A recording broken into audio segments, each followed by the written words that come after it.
In this video, I'm covering an even older book. It's still an 19th century text. And the text was first originally published in 1879 by J.R. Green, who has a Master of Arts in modern history. And he includes several maps.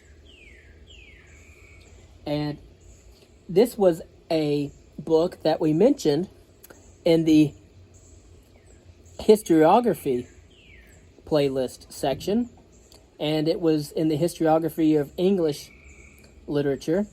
It is considered a popular history for the people, and again, it was very popular. It was titled A Short History of the English People.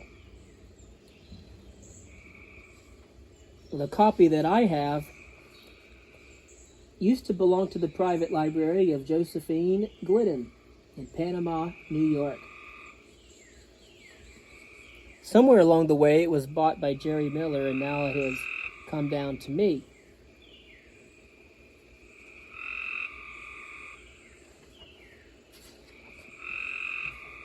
He does have a lot of contents covering the English kingdoms from 607 to 1013. England under the foreign kings from 1013 to 1204. The Great Charter from 1204 to 1265. The Three Edwards from 1265 to 1360. The 100 Years' War from 1336 to 1431. The New Monarchy from 1422 to 1540. The Reformation. The Puritan England. The Revolution. And then modern England. So he goes over a lot of different things within this text, and he also gives a chronological annals of the English history tradition. And he gives a complete chronological timeline of the English kingdoms from 449 to 1016.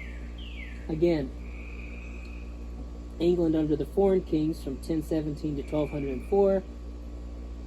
The Great Charter from 1204 to 1295. The war with Scotland and France from 1296 to 1485. The Tudors from 1485 to 1603. The Stuarts from 1603 to 1688. And then modern England from 1689 to 1874.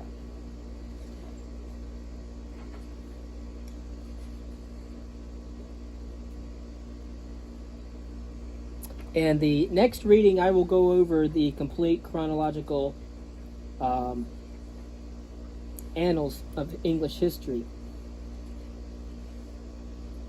He has a list of maps from Britain in the midst of the English conquest, England in the 9th century, the empire of the Angevins, France at the Treaty of Brittany, the American colonies in 1640, and England in the 19th century.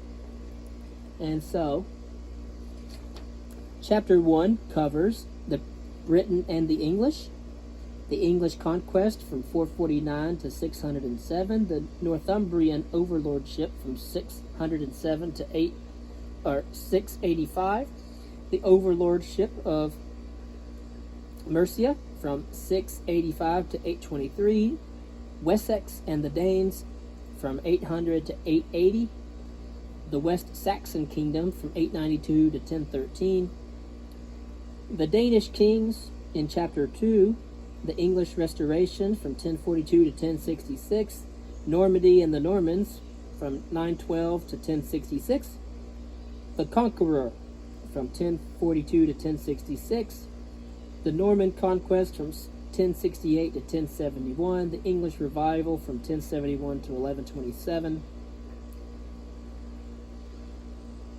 Henry II from 1154 to 1189. The fall of the Angevins from 1189 to 1204. Chapter 3 covers English literature under the Norman and Angevin kings.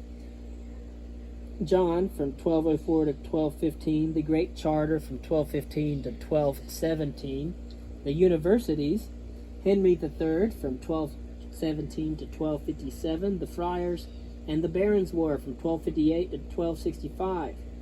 Chapter 4 covers the conquest of Wales from 1265 to 1284, the English Parliament from 1283 to 1295, the conquest of Scotland from 1290 to 1305, the English town, the King and Baronage 1290 to 1327, the Scotch War of Independence 1306 to 1342.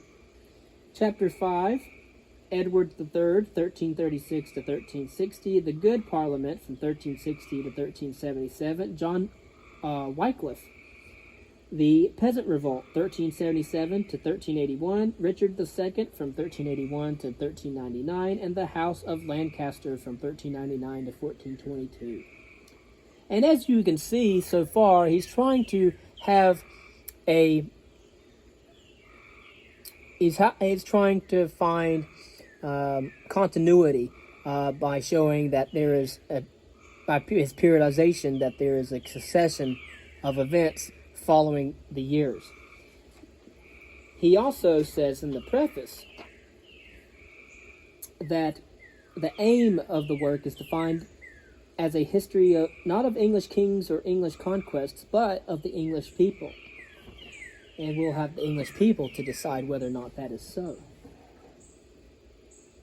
Chapter 6 covers Joan of Arc, 1422 to 1451, the Wars of the Roses, from 1450 to 1471, the New Monarchy, from 1471 to 1509, the New Learning, he says, from 1509 to 1520.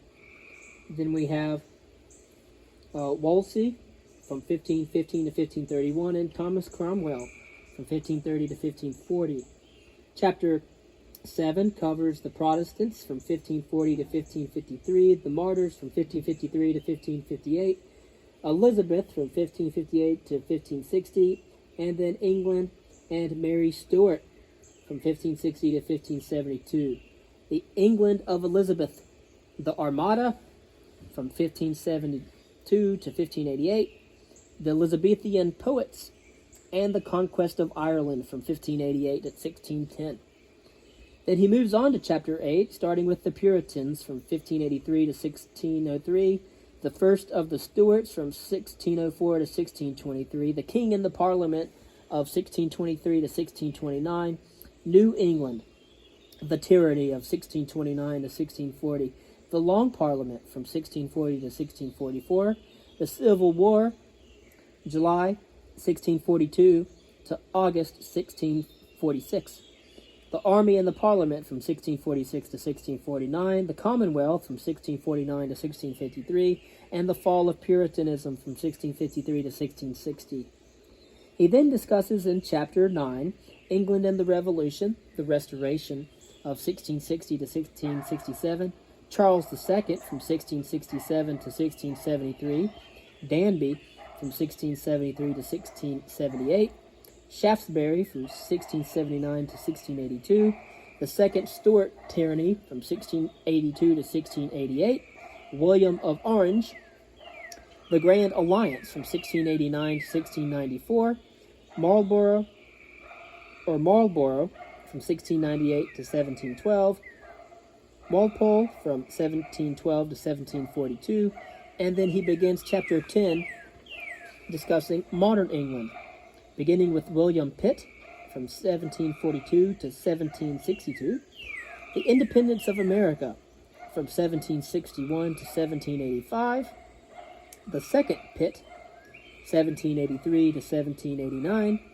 the war with France from 1793 to 1815, and then he gives an epilogue discussing 1815 to 1873. This book was published during the reign of Queen Victoria.